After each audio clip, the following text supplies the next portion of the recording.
ತಿನ್ನಿ ಸರ್. ಏನು ಸ್ಮೆಲ್ ಇದೆ ಹೇಳಿ ಸರ್. ತಿನ್ನಿ, ಚೆನ್ನಾಗುತ್ತೆ ತಿನ್ನಿ ಮೇಡಮ್. ಇದು ತಿನ್ನೋ ಅಂಥದ್ದು, ಗ್ಯಾಸ್ಟ್ರಿಕ್ ಎಲ್ಲ ಹೋಗುತ್ತೆ ಇದರಿಂದ.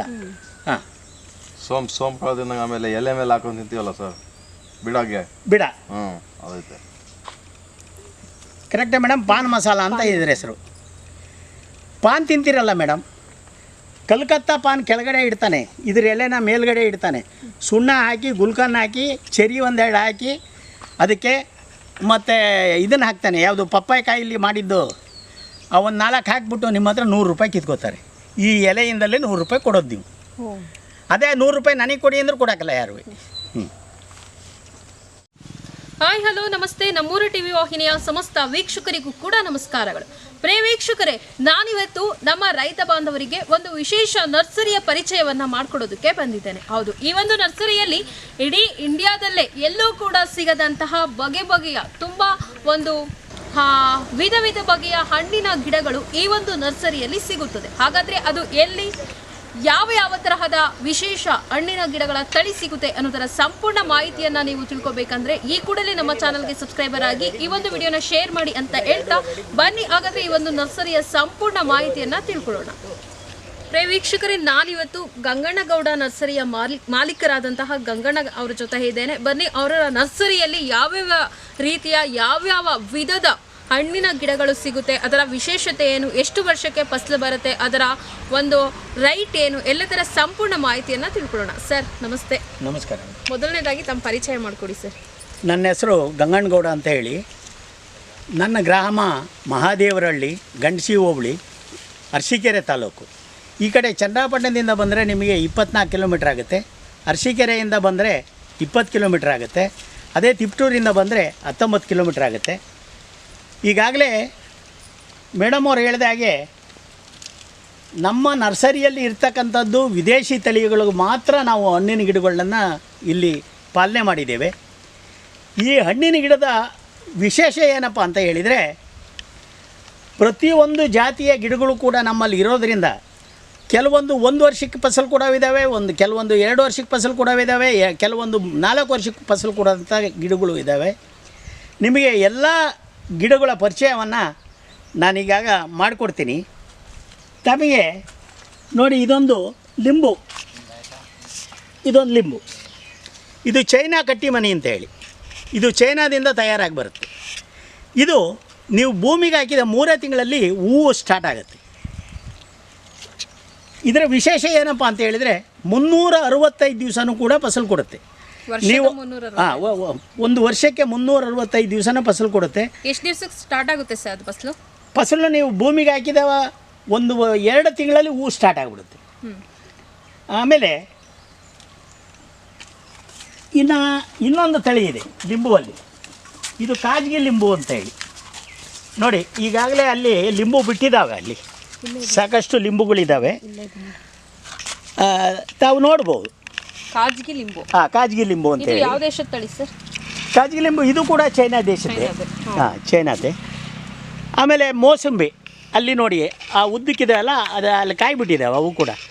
ಆ ಮೋಸಂಬಿ ವಿಯೆಟ್ನಾಂ ಮೋಸಂಬಿ ಅಂತ ಹೇಳಿ. ಸರ್, ಇವೆಲ್ಲ ಭೂಮಿಗೆ ಹಾಕಿದ 3 ತಿಂಗಳಲ್ಲಿ ಫಸಲು ಸ್ಟಾರ್ಟ್ ಆಗುತ್ತೆ. ಈಗ ಮೋಸಂಬಿನೂ ಅಷ್ಟೇ, ನೀವು ಹಾಕಿದ 3ನೇ ತಿಂಗಳಲ್ಲಿ ಫಸಲು ಸ್ಟಾರ್ಟ್ ಆಗುತ್ತೆ, ವರ್ಷಕ್ಕೆ 2 ಫಸಲು ಕೊಡುತ್ತೆ. ಸರ್, ಮಾರ್ಕೆಟಿಂಗ್ ಹೆಂಗಿದೆ ಸರ್? ಮಾರ್ಕೆಟಿಂಗ್ ಭಾಳ ಉತ್ತಮವಾಗಿದೆ. ಇಲ್ಲ ಇಂಡಿಯಾದಲ್ಲೇ ಮಾರ್ಕೆಟಿಂಗ್ ಇದೆಯಾ ಅಥವಾ ಹೊರದೇಶ? ಇಲ್ಲ, ಇಂಡಿಯಾದಲ್ಲೇ ಮಾರ್ಕೆಟಿಂಗ್ ಇದೆ. ನೀವು ಹೊರದೇಶಕ್ಕೆ ಹೋಗ್ತಕ್ಕಂಥ ಅವಶ್ಯಕತೆ ಏನಿಲ್ಲ. ಈಗ ನಮ್ಮಲ್ಲಿ ಸಾಕಷ್ಟು ಕಮ್ಮಿ ಅಂದರೂ 120 ಥರ ಹಣ್ಣಿನ ಗಿಡಗಳು ನಮ್ಮಲ್ಲಿದ್ದಾವೆ. ಯಾವ್ಯಾವ ಇದ್ದಾವೆ ಅಂತಕ್ಕಂಥದ್ದನ್ನು ನಾನು ಈಗಾಗಲೇ ವಿವರಿಸ್ತಾ ಬರ್ತಾ ಇದ್ದೀನಿ. ತಾವು ಗಮನ ಕೊಟ್ಟು ತಿಳ್ಕೊಂಡ್ರೆ ಭಾಳ ಅನುಕೂಲ ಆಗುತ್ತೆ. ಈಗ ನೋಡಿ, ಇದು ನೋಡಿ, ಇದು ವಿಯೆಟ್ನಾಮ್ದು ಸ್ಟಾರ್ ಫ್ರೂಟ್ ಅಂತ ಹೇಳಿ. ಇದು ಮಕ್ಕಳಿಗೆ ಭಾಳ ಪ್ರಿಯವಾದಂಥದ್ದು ಈ ಸ್ಟಾರ್ ಫ್ರೂಟ್ ಅಂತಕ್ಕಂಥದ್ದು. ಇದು ಒಂದು ಜಾತಿಯ ಹಣ್ಣಿನ ಗಿಡ. ಇದು ಸ್ಟಾರ್ ಬಂದಂಗೆ ಹಣ್ಣು ಬರ್ತದೆ. ಉಪ್ಪು ಹಾಕೊಂಡು ಬೇಕಾದರೂ ತಿನ್ಬೋದು, ಅಥವಾ ಸ್ವೀಟ್ ಹಂಗೆ ಬೇಕಾದರೂ ತಿನ್ಬೋದು. ಯೆಲ್ಲೋ ಕಲರಲ್ಲಿ ಬರುತ್ತೆ. ಇದು ಚೆರಿ, ನೀವು ಎಲ್ಲ ಸ್ವೀಟ್ ಮಾರ್ಟ್ಗಳಲ್ಲಿ ನೋಡಿರಬೇಕು. ನೀವು ಸ್ವೀಟ್ ಅಂಗಡಿಯಲ್ಲಿ ಕೇಕ್ ಮೇಲ್ಗಡೆ ಅಥವಾ ಸ್ವೀಟ್ ರಸಗುಲ್ಲ ಇಂಥ ಟೇಸ್ಟ್ ಇದ್ರ ಮೇಲೆ ಇದರ ಹಣ್ಣನ್ನು ಇಡ್ತಾರೆ. ಹಣ್ಣನ್ನು ಶೋಗೋಸ್ಕರ ಇಟ್ಟು ಕೊಡ್ತಾರಲ್ಲ, ಆ ಚೆರಿ ಇದು ಕೂಡ ನಿಮಗೆ 1 ವರ್ಷದಿಂದ 2 ವರ್ಷದೊಳಗಡೆ ಫಸಲು ಸ್ಟಾರ್ಟ್ ಆಗುತ್ತೆ. ಇಲ್ಲಿ ನೋಡಿ, ಇದು ಲವಂಗ, ಇದು ಲವಂಗ, ಜಾಂಗಿಬಾರ್ ಲವಂಗ. ಮುಸ್ಲಿಂ ಕಂಟ್ರಿಯಿಂದ ನಾವು ಇಂಪೋರ್ಟ್ ಮಾಡಿರ್ತಕ್ಕಂಥ ಲವಂಗ. ಇವತ್ತಿನ ಮಾರ್ಕೆಟ್ ಒಳಗೆ 1200 ರೂಪಾಯಿ ಪರ್ ಕಿಲೋ ಇದೆ. ಅದೇ ಸಿಲೋನ್ ಲವಂಗ ನೀವು ತೊಗೊಂಡ್ರಿ ಅಂತ ಹೇಳಿದರೆ 800 ರೂಪಾಯಿ ಕೆ ಜಿ ಇದೆ. ಇದಕ್ಕೂ ಅದಕ್ಕೂ 600 ರೂಪಾಯಿ ವ್ಯತ್ಯಾಸ ಇರೋದ್ರಿಂದ ಈ ತಳಿ ತಾವು ಹಾಕೋದ್ರಿಂದ 5 ವರ್ಷಕ್ಕೆ ಫಸಲು ಸ್ಟಾರ್ಟ್ ಆಗುತ್ತೆ. ಮತ್ತು ಟೇಸ್ಟಲ್ಲಿ ಕೂಡ ಆಯಿಲ್ ಕಾಂಟಿನೆಂಟ್ಸ್ ಏನು ಬರುತ್ತೆ, ಇದರಲ್ಲಿ 80ರಿಂದ 85 ಭಾಗ ಆಯಿಲ್ ಕಾಂಟಿನೆಂಟ್ಸ್ ಬರುತ್ತೆ. ಯಾವುದು ಜಾಂಗಿಬಾರಲ್ಲಿ. ಅದೇ ನೀವು ಸಿಲೋನ್ ತೊಗೊಂಡ್ರಿ ಅಂದರೆ 55ರಿಂದ 60% ಒಳಗಡೆ ಆಯಿಲ್ ಕಾಂಟಿನೆಂಟ್ಸ್ ಇರುತ್ತೆ. ಅದರಿಂದ ಹೆಚ್ಚಿಗೆ ಜನ ಉಪಯೋಗಿಸ್ತಕ್ಕಂಥದ್ದು ಅರಬ್ ಕಂಟ್ರಿ ಲವಂಗನ ಉಪಯೋಗಿಸ್ತಾರೆ. ಇನ್ನು ಮುಂದೆ ಇಲ್ಲಿ ಸಿಂಗಾಪುರ್ ಜಾಯ್ಕಾಯಿ ಇದೆ. ಇಲ್ಲಿ ನೋಡಿ, ಇದು ಸಿಂಗಾಪುರ್ ಜಾಯ್ಕಾಯಿ. ಈ ತಳಿ ಹೆಂಗಪ್ಪ ಅಂತ ಹೇಳಿದರೆ 5 ವರ್ಷಕ್ಕೆ ಫಸಲು ಸ್ಟಾರ್ಟ್ ಆಗುತ್ತೆ. ಇದು 5 ವರ್ಷಕ್ಕೆ ಫಸಲು ಸ್ಟಾರ್ಟ್ ಆದರೆ ಇದ್ರ ಮೇಲ್ಗಡೆ ಯೆಲ್ಲೋ ಕಲರ್ ಹೂ ಬರುತ್ತೆ. ಆ ಹೂವು ಮಾರ್ಕೆಟ್ ಒಳಗೆ 2ರಿಂದ 3 ಸಾವಿರ ರೂಪಾಯಿ ಕೆ ಜಿ ಇದೆ. ಅದರ ಕಾಯಿ 900ರಿಂದ 1000 ರೂಪಾಯಿವರೆಗೆ ಕಾಯಿ ರೇಟ್ ಇದೆ. ಸರ್, ಹೂವು ಹೆಂಗೆ ಬಳಸ್ತಾರೆ ಅಂತ ಹೇಳ್ಬೋದು? ಇದನ್ನು ಆ ಹೂವನ್ನು ಆಯುರ್ವೇದಿಕ್ ಮೆಡಿಸನ್ಗೆ ಉಪಯೋಗಿಸ್ತಾರೆ, ಬಿರಿಯಾನಿಗೆ ಉಪಯೋಗಿಸ್ತಾರೆ, ಮಸಾಲ ಪದಾರ್ಥಕ್ಕೆ ಉಪಯೋಗಿಸ್ತಾರೆ. ಪ್ರತಿಯೊಂದು ಕೂಡ ಯೂಸಬಲ್. ಅದರ ತೊಗಟೆ ಏನು ಬರುತ್ತೆ, ಇದ್ರ ಮೇಲ್ಗಡೆ ತೊಗಟೆ ಏನು ಬರುತ್ತೆ, ಅದು ಉಪ್ಪಿನಕಾಯಿಗೆ ಉಪಯೋಗಿಸ್ತಾರೆ. ಹಾಂ, ಇದರಲ್ಲಿ ಯಾವುದೂ ವೇಸ್ಟ್ ಇಲ್ಲ. ಒಂದು ಗಿಡದಲ್ಲಿ ಉತ್ಪಾದನೆ ಇದರಲ್ಲಿ ನೀವು ಚೆನ್ನಾಗಿ ಸಾಕಿದ್ರಿ ಅಂದರೆ 6ನೇ ವರ್ಷಕ್ಕೆ ಒಂದು ಗಿಡದಲ್ಲಿ 40ರಿಂದ 45 ಸಾವಿರ ರೂಪಾಯಿ ಉತ್ಪನ್ನ ಇದೆ ನಿಮಗೆ. ಇನ್ನು ಹಂಗೆ ಮುಂದಕ್ಕೆ ಬನ್ನಿ, ಮುಂದೆ ತೋರಿಸ್ತೀನಿ. ಇಲ್ಲಿ ಇದು ನೋಡಿ, ಇದು ಲಕ್ಷ್ಮಣ ಫಲ ಅಂತ ಹೇಳಿ. ಈ ಶಬರಿ ಇದರ ಹಣ್ಣನ್ನು ಲಕ್ಷ್ಮಣಗೋಸ್ಕರ ಕೊಟ್ಟಿದ್ಲು ತಿನ್ನಲಿಕ್ಕೆ.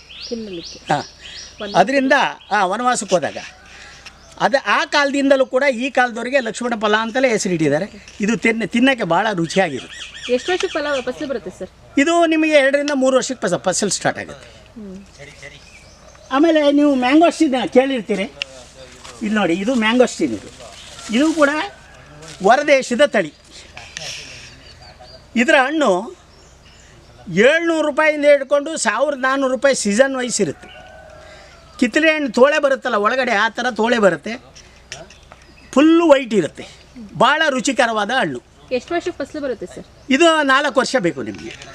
4ರಿಂದ 5 ವರ್ಷಕ್ಕೆ ಫಸಲು ಸ್ಟಾರ್ಟ್ ಆಗುತ್ತೆ. ಯಾವ ಭೂಮಿಲಿ ಹಾಕಿದ್ರು ಫಸಲು ಬರುತ್ತೆ? ಯಾವ ಭೂಮಿಲಿ ಹಾಕಿ, ನೀವು ಹಾಕೋದು ದೊಡ್ಡದಲ್ಲ. ಹಾಕಬೇಕಾದ್ರೆ ಕೆಲವೊಂದು ಮೆಡಿಸಿನ್ಸ್ ಇದೆ, ನಾನು ಹೇಳ್ತೀನಿ ನಿಮಗೆ. ಸಗಣಿ ಗೊಬ್ಬರ, ಬೇವಿನ ಹಿಂಡಿ, ಅದ್ರ ಜೊತೆ ಕ್ಯಾಲ್ಸಿಯಂ, ಸುಣ್ಣ, 100 ಗ್ರಾಮ್ ಸುಣ್ಣ, ಒಂದು 3 kg ಬೇವಿನ ಹಿಂಡಿ, 3 kg ಸಗಣಿ ಹಾಕಿ ಕ್ಲೀನಾಗಿ ದಮ್ಮಸ್ ಮಾಡಿ ಕೂರಿಸಿ ಆಗಿ ಒಂದು 2 ತಿಂಗಳ ಮೇಲ್ಗಡೆ ಗಂಜಲ ಬಿಟ್ಬಿಡೋದು ಸುತ್ತಲೂ. ಅದರೊಳಗಡೆ ವೈರಸ್ ಏನಾದ್ರು ಹೋಗಿ ಬೇರ್ಗೀರು ಕಡಿತಾ ಇದ್ದರೆ ಸತ್ತು ಹೋಗ್ತವೆ ಎಲ್ಲ. ಇದಕ್ಕೆ ಕೆಮಿಕಲ್ ಗೊಬ್ಬರ ಹಾಕ್ಬೇಕಂತಕ್ಕಂಥ ನೆಸಿಟಿ ನಿಮಗಿಲ್ಲ. ಅದರಿಂದವ ಇದು ಪಾಲನೆ ಮಾಡೋದು ಭಾಳ ಸುಲಭ. ಆದರೆ ನೆರಳಲ್ಲಿ ಮಾತ್ರ ಹಾಕ್ಬೇಕು. ಇದನ್ನು ಬೇಸಿಗೆಯಲ್ಲಿ ನಡೆಯೋದಿಲ್ಲ, ಬಿಸಿಲಲ್ಲಿ ನಡೆಯೋದಿಲ್ಲ. ಇದರ ಏನಿದ್ರು 20 ಡಿಗ್ರಿ ಸೆಲ್ಸಿಯಸ್ ಹೀಟ್ ಇದ್ದರೆ ಮಾತ್ರ ಹಾಕ್ಬೋದು. ಆಮೇಲೆ ಹಿಂದುಗಡೆ ಇದು ಅಂಜೀರ. ಈ ಅಂಜೀರ ನಿಮಗೆಲ್ಲ ಗೊತ್ತೇ ಇದೆ, ದೊಡ್ಡ ಮರ ಆಗ್ಬಿಡ್ತದೆ ಇದು. ಈ ಅಂಜೀರ ಗಿಡ ಭೂಮಿಗೆ ಹಾಕಿದಾಗ 2 ತಿಂಗಳಲ್ಲೇ ಫಸಲು ಸ್ಟಾರ್ಟ್ ಆಗುತ್ತೆ. ಅಲ್ಲಿದೆ, ತೋರಿಸ್ತೀನಿ ನಿಮಗೆ ಡೆಮೋ ಬೇಕಾದರೆ. ನೋಡಲಿಕ್ಕೆ ಇಷ್ಟು ಹಿಂಗಿದೆ. ಇದರೊಳಗಡೆ ಮಣ್ಣು ಏನಿದೆಯಲ್ಲ, ನಾವು ತಂದಾಗ ಹಾಕಿರೋ ಮಣ್ಣು ಇದು. 2 ವರ್ಷ ಆಗಿದೆ, ಗಿಡ 2 ವರ್ಷದಿಂದ ಹಿಂಗೇ ಇದೆ. ಅದೇ ಭೂಮಿಗೆ ಹಾಕಿದ ಕೂಡಲೇ ಡೆವಲಪ್ಮೆಂಟ್ ಸ್ಟಾರ್ಟ್ ಆಗಿಬಿಡುತ್ತೆ. ಅಂಜೀರ ಇವತ್ತು ಏನು ರೇಟ್ ಇದೆ? ಹಣ್ಣು 200ರಿಂದ 250 ರೂಪಾಯಿ ಇದೆ ಕೆ ಜಿ. ಅದೇ ಒಣಗಿಸಿದ ಹಣ್ಣು ಏನಿದೆ 600ರಿಂದ 800 ರೂಪಾಯಿ ಕೆ ಜಿ ಹಣ್ಣಿದೆ. ವಿಟಮಿನ್ ಇದೆ, ವಿಟಮಿನ್ ಕಾಂಟಿನೆಂಟ್ಸ್ ಇರೋದ್ರಿಂದ ಹೆಚ್ಚಿಗೆ ಬಾಡಿ ಬಿಲ್ಡರ್ಸು, ರೋಗಿಗಳು ಇಂಥವರಿಗೆ ತಿನ್ನಲಿಕ್ಕೆ ಈ ಹಣ್ಣನ್ನು ಕೊಡ್ತಾರೆ, ಅಂಜೀರ ಹಣ್ಣು. ಅದರಿಂದ ಇದು ಬೆಳೆಯೋದ್ರಿಂದಲೂ ಕೂಡ ಲಾಭದಾಯಕವಾಗಿದೆ. ಆಮೇಲೆ ಕಾಶ್ಮೀರ ಆಪಲ್ ನೋಡಿದ್ದೀರಾ ನೀವು? ಇದು ಕಾಶ್ಮೀರ ಆಪಲ್. ಇದು ನೋಡಿ, ಇದು ಕಾಶ್ಮೀರ ಆಪಲ್ ಅಂತ ಹೇಳಿ. ಕಾಶ್ಮೀರದಲ್ಲಿ ಏನು ಬಿಡುತ್ತೆ, ಬಟ್ ಕನ್ವರ್ಟ್ ಮಾಡಿರ್ತಾರೆ, ಕಸಿ ಮಾಡಿ ನಮ್ಮ ಬಿಸಿಲಿನ ನಾಡಿಗೆ ಬರೋ ಹಾಗೆ ಕನ್ವರ್ಟ್ ಮಾಡಿರ್ತಾರೆ. 1 ವರ್ಷಕ್ಕೆ ಫಸಲು ಸ್ಟಾರ್ಟ್ ಆಗುತ್ತೆ. ಅಲ್ಲಿಂದ ಇಲ್ಲಿ ಬಂದರೆ ಇಲ್ಲಿ ನೋಡಿ, ಇದು ಬ್ರೈನ್ ಟ್ಯೂಮರಿಗೆ ಬರೋ ಅಂಥ ನೆಲ್ಲಿಕಾಯಿ. ಇದು ಚೈನಾದಲ್ಲಿ ಮ್ಯಾಕ್ಸಿಮಮ್ ಬ್ರೈನ್ ಟ್ಯೂಮರ್ ಏನಾದ್ರು ಬಂದರೆ ಅದ್ರ ಲಿಕ್ವಿಡ್ನ ಉಪಯೋಗಿಸ್ತಾರೆ. ಇದ್ರ ಲಿಕ್ವಿಡ್ ಇದು ಅಲ್ಲಿ ಆ ದೇಶದ ನೆಲ್ಲಿಕಾಯಿ. ಇದು ಅದು ಇಂಗ್ಲೀಷಲ್ಲಿ ಪದಗಳು ಬೇರೆ ಬೇರೆ ಇದ್ದಾವೆ, ಅವ್ರ ಪದನೂ ಬೇರೆ ಇದೆ, ಬಟ್ ನಾವು ಕನ್ನಡದಲ್ಲಿ ನೆಲ್ಲಿಕಾಯಿ ಅಂತ ಕರಿತೀವಿ. ಹೌದು. ಎಷ್ಟು ವರ್ಷಕ್ಕೆ ಫಸಲು ಸ್ಟಾರ್ಟ್ ಆಗುತ್ತೆ ಸರ್ ಇದು? ಇದು 2 ವರ್ಷದಲ್ಲಿ ಸ್ಟಾರ್ಟ್ ಆಗಿಬಿಡುತ್ತೆ ಮೇಡಮ್, 2 ವರ್ಷ. ಆಮೇಲೆ ಇದು ರುದ್ರಾಕ್ಷಿ, ಮುಖ ರುದ್ರಾಕ್ಷಿ. ನೀವು ಯಾರು ಭಕ್ತಿಯಿಂದ ಶಿವನ್ನ ಪೂಜೆ ಮಾಡ್ತಾ ಇರ್ತೀರಿ ಅಂಥ ಭಕ್ತಾದಿಗಳಿಗೆ ಅಮಾಸೆ ಅಥವಾ ಪೂರ್ಣಿಮೆಯಲ್ಲಿ ಇದಕ್ಕೊಂದು ಊದ್ಗಡ್ಡಿ ಹಚ್ಚಿ ಪೂಜೆ ಮಾಡಿ, ನಿಮ್ಗೆ ಯಾರು ಮಾಟ ಮಾಯ ಮಂತ್ರ ಏನಾರು ಮಾಡಿದ್ರು ಅಂತ ಹೇಳಿದರೆ ಅಲ್ಲೇ ತೊಳೆದು ಹೋಗ್ಬಿಡುತ್ತೆ ಈ ರುದ್ರಾಕ್ಷಿ. ಇದನ್ನು ಆದಷ್ಟು ಈಶಾನ್ಯ ಮೂಲೆಗೆ ಹಾಕೋದು ಭಾರಿ ಒಳ್ಳೆಯದು. ಶಿವನ ಗುಡಿನ ಹೆಂಗೆ ಈಶಾನ್ಯ ಮೂಲೆಯಲ್ಲಿ ಕಟ್ತಾರೆ ಅದೇ ಥರ ಇದರ ಪ್ರತಿಷ್ಠಾಪನೆಯೂ ಕೂಡ ಈಶಾನ್ಯ ಮೂಲೆಯಲ್ಲಿ ಆಗಬೇಕು. ಏಕಮುಖಿ ಏನಾದ್ರು ಇದರಲ್ಲಿ ಸಿಕ್ತಂತ ಹೇಳಿದರೆ, ಒಂದೇ ಮುಖಿ 1 ಕೋಟಿವರೆಗೂ ಕೂಡ ವ್ಯಾಲ್ಯೂ ಇದೆ ಇದ್ರದ್ದು. ಅದೇ ನಿಮಗೆ ಪಂಚಮುಖಿ 9 ಮುಖಿ ಅಂತ ಹೇಳಿದ್ದೇವಲ್ಲ, ಅವೆಲ್ಲ 500 ರೂಪಾಯಿ, 200, 300, 400 ರೂಪಾಯಿ ಹಿಂಗೆ ರೇಟ್ ಸಿಗುತ್ತೆ. ಇದು ಮೈಯೆಲ್ಲ ತುಂಬಿಕೊಳ್ಳುತ್ತೆ. ನಿಮಗೆ 3 ವರ್ಷ ಸಾಕು. ಈ ಗಿಡದ ಹಾಕಿದ 3 ವರ್ಷಕ್ಕೆ ಫಸಲು ಸ್ಟಾರ್ಟ್ ಆಗುತ್ತೆ. ಇದು ತೈವಾನ್ ರೆಡ್ ಸೀಬೆ. ಇದ್ರದ್ದು ವಿಶಿಷ್ಟ ನಿಮಗೆ ಗೊತ್ತಾಗಿದೆ. ಭೂಮಿಗೆ ಹಾಕಿದ ಕೂಡಲೇ ಒಂದು 2 ತಿಂಗಳಲ್ಲಿ ಹಣ್ಣು ಸ್ಟಾರ್ಟ್ ಆಗಿಬಿಡ್ತವೆ.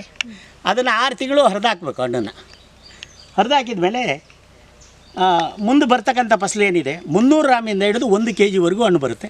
ಇದು ತೈವಾನ್ ರೆಡ್. ಇದು ಬೀಜ ಬರೋದಿಲ್ಲ, ಇದು ಬೀಜ ಲೆಸ್ಸು. ಹಂಗೆ ಸರ್ ಇದೆಲ್ಲ ನೀವು ಹೊರದೇಶದಿಂದನೇ ಕಸಿ ಮಾಡಿ ತರಿಸೋದು ಅಥವಾ ಇಲ್ಲಿ ನೀವೇ ಕಸಿ? ಇಲ್ಲ, ಹೊರದೇಶದಿಂದ ತಯಾರಾಗಿ ಅವರು ಕಂಪ್ಲೀಟ್ ತಯಾರು ಮಾಡಿರ್ತಾರೆ. ಅದನ್ನು ನಾವು ಫ್ಲೈಟ್ ಮುಖಾಂತರ ನಮ್ಮ ಬ್ರೋಕರ್ಗಳಿದ್ದಾರೆ, ಅವರು ಇಂಪೋರ್ಟ್ ಮಾಡಿ ನಮಗೆ ಎಷ್ಟು ಗಿಡ ಬೇಕೋ ಅಷ್ಟು ಗಿಡನ ಬೈ ಫ್ಲೈಟಲ್ಲಿ ಕಳಿಸ್ತಾರೆ. ನಾವು ಫ್ಲೈಟಿಂದ ಇಲ್ಲಿಗೆ ತರಿಸ್ಕೊತೀವಿ. ಆಮೇಲೆ ರೆಡ್ ವಾಟರ್ ಆಪಲ್ನು ನೀವು ಹೆಸರು ಕೇಳಿರಬೇಕು ನೋಡಿ. ಇದು ರೆಡ್ ವಾಟರ್ ಆಪಲ್ ಮೈಯೆಲ್ಲ ತುಂಬಿಕೊಳ್ಳುತ್ತೆ. 4 ವರ್ಷ ಬೇಕು ಇದು ಹಣ್ಣು ಕೊಡೋಕ್ಕೆ ಶುರು ಮಾಡೋಕ್ಕೆ. 4 ವರ್ಷ ಕಳೀತು ಅಂತ ಹೇಳಿದರೆ 250ರಿಂದ 300 kg ಕೊಡುತ್ತೆ ಹಣ್ಣನ್ನು. ಕೆಜಿ ಏನು ರೇಟ್ ಇದೆ ಸರ್? ಇದೇನು 50 ರೂಪಾಯಿ ರೇಟು, ಮನೆಗೆ ತಿನ್ನೋಕ್ಕೋಸ್ಕರ ಅಷ್ಟೇ ಮೇಡಮ್. ಇದು ಹೆಚ್ಚಿಗೆ ಕಮರ್ಷಿಯಲ್ ಏನಲ್ಲ, ನಾನು ತಿಳಿದಂಗೆ ಕಮರ್ಷಿಯಲ್ ಏನಲ್ಲ.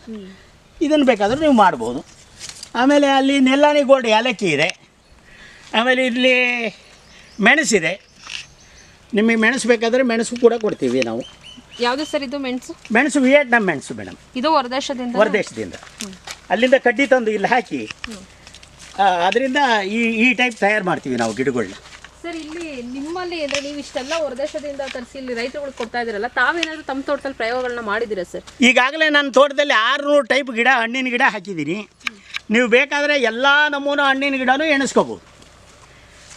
ಮತ್ತು ಯಾರಿಗೆ ಜನಗಳಿಗೆ ಬೇಕು, ಸಾರ್ವಜನಿಕರಿಗೆ ತಾವು ತೋರಿಸ್ಬೋದು. ಆಮೇಲೆ ಇದೊಂದು ವಿಶಿಷ್ಟವಾದಂಥ ಮ್ಯಾಂಗೋ ಮಾವಿನ ಗಿಡ. ಇದು ಚೈನಾ ದೇಶದ್ದೇ ಈ ಮಾವಿನ ಗಿಡ. ವರ್ಷಕ್ಕೆ 4 ಫಸಲು ಕೊಡುತ್ತೆ ಒಂದು ವರ್ಷದಲ್ಲಿ. ಅದಕ್ಕೆ ಆಲ್ ಸೀಸನ್ ಮ್ಯಾಂಗೋ ಅಂತ ಹೇಳ್ತಾರೆ. ಎಷ್ಟು ವರ್ಷಕ್ಕೆ ಫಸಲು ಸ್ಟಾರ್ಟ್ ಆಗುತ್ತೆ?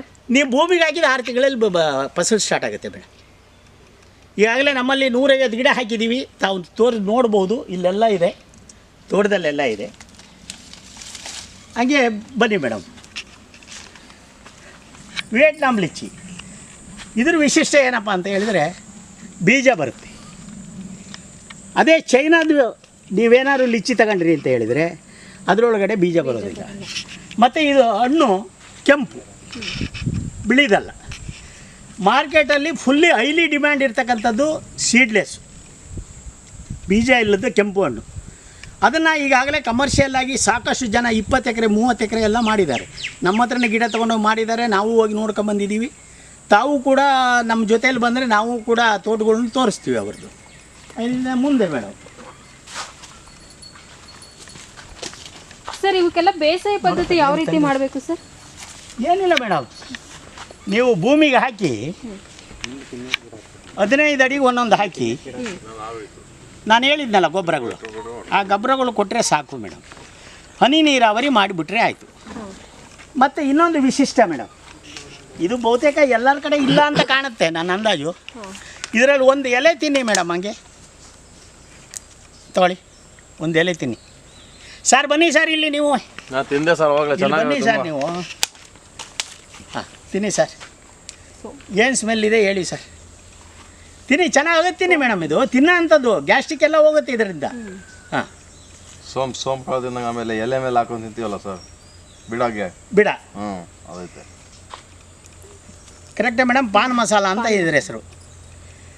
ಪಾನ್ ತಿಂತೀರಲ್ಲ ಮೇಡಮ್, ಕಲ್ಕತ್ತಾ ಪಾನ್ ಕೆಳಗಡೆ ಇಡ್ತಾನೆ, ಇದ್ರ ಎಲೆನ ಮೇಲ್ಗಡೆ ಇಡ್ತಾನೆ.